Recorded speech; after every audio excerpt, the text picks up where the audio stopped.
Bonjour, aujourd'hui je vais lire des extraits de lettres que Krishnamurti adressait aux profs, aux élèves, en fait à tout le personnel des écoles Krishnamurti dans le monde.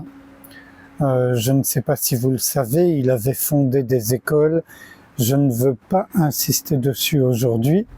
Voilà. Et donc pendant quelques années, tous les 15 jours, il envoyait une lettre.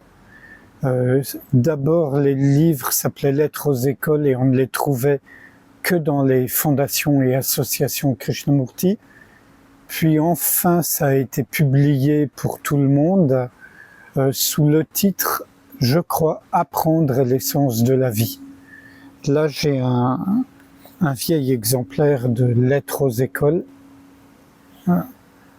Donc, il n'y a pas d'édition, puis c'est la fondation Krishnamurti.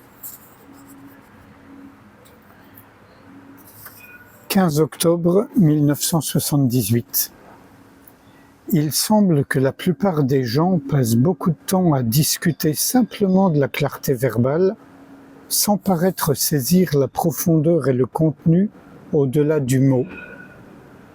En essayant de rechercher une clarté verbale, ils rendent leur esprit mécanique, leur vie superficielle et très souvent contradictoire.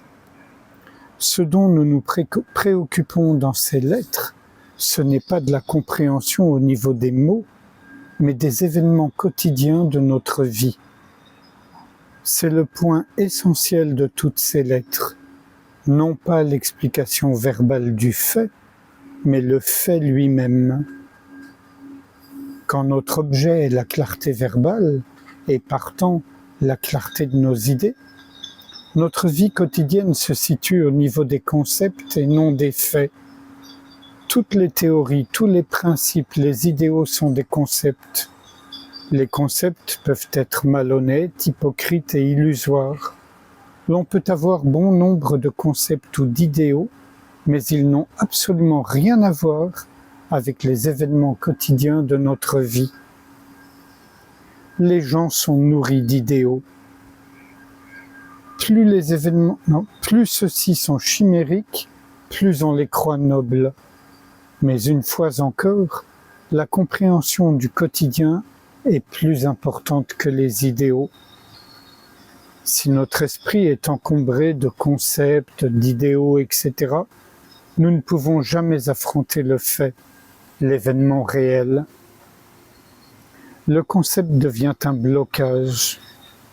Quand on comprend tout cela très clairement, non pas intellectuellement au niveau du concept, saisir combien il est important d'affronter un fait, d'affronter le réel, le présent, devient le point central de notre éducation. La politique est une sorte de maladie universelle qui a pour cause les concepts. Quant à la religion, c'est quelque chose de romantique qui appartient au domaine de l'imaginaire et de l'émotivité. Lorsque vous observez ce qui se passe réellement, vous voyez que tout cela est l'indication d'une pensée conceptuelle, d'une fuite devant la misère quotidienne, de confusion et l'expression des tourments de notre vie. La bonté ne peut s'épanouir dans un climat de peur.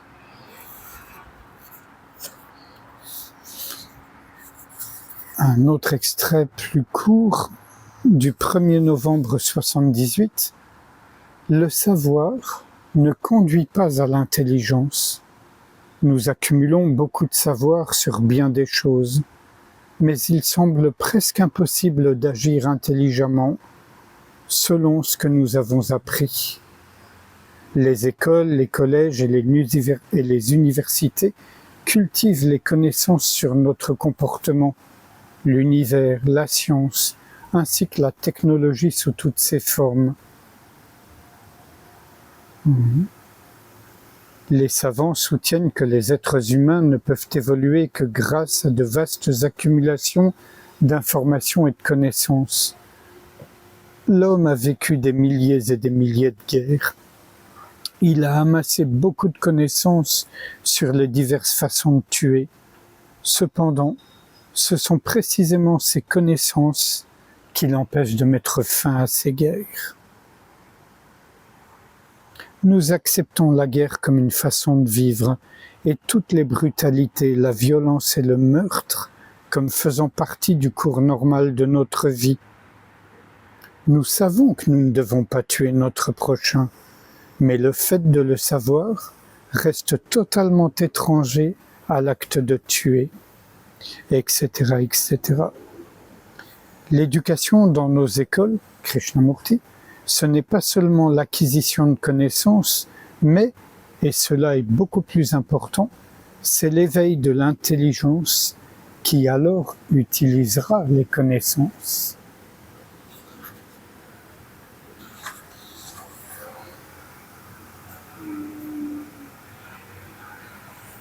Non,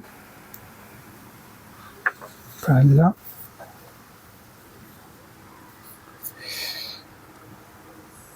« 15 mars 79, nous sommes devenus beaucoup trop intelligents. Nous avons exercé nos cerveaux à devenir très brillants verbalement et intellectuellement. Ils sont bourrés d'une grande quantité d'informations que nous utilisons pour nous assurer un métier lucratif. Un intellectuel brillant recueille des louanges et des hommages. Il semble que dans le monde, ce genre de personnes s'approprient toutes les places importantes. Elles ont du pouvoir, une position sociale et du prestige. Mais en fin de compte, leur intelligence les trahit. Dans leur cœur, elles ne savent jamais ce qu'est l'amour ou la vraie charité et la profonde générosité, car elles sont enfermées dans leur vanité et leur arrogance.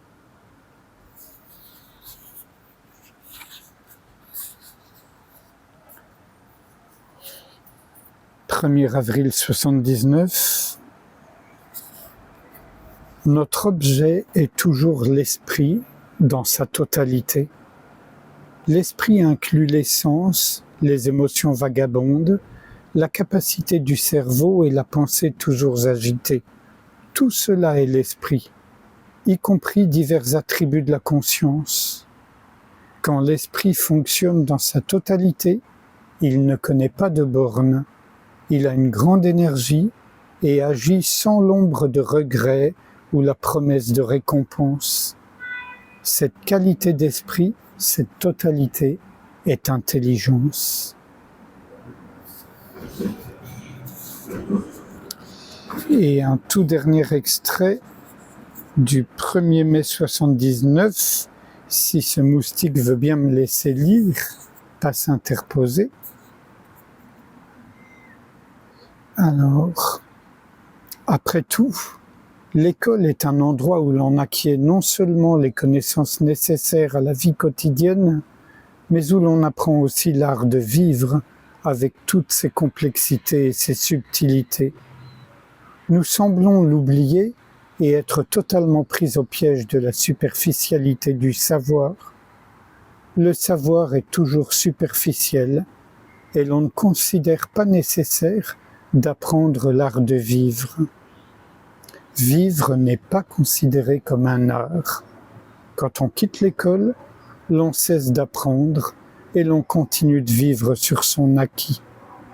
Jamais nous ne pensons que toute la vie consiste à apprendre.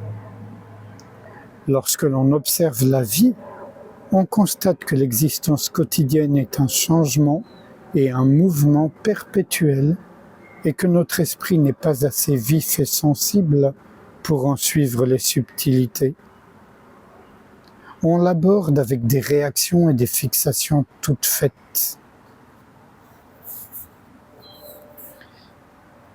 Et sans réfléchir à ce qui vient d'être lu, bien qu'il puisse y avoir des échos,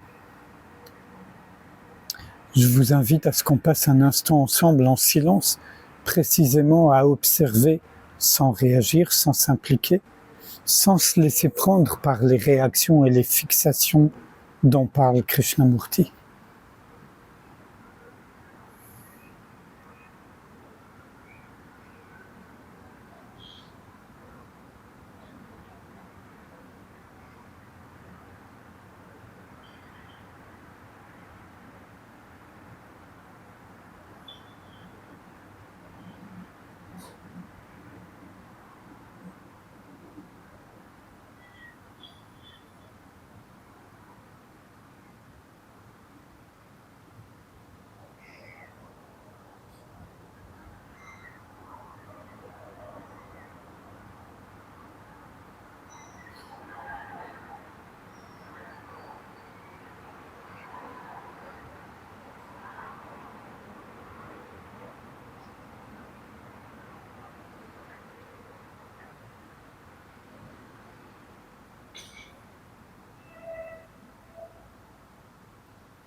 Je vous remercie. À bientôt.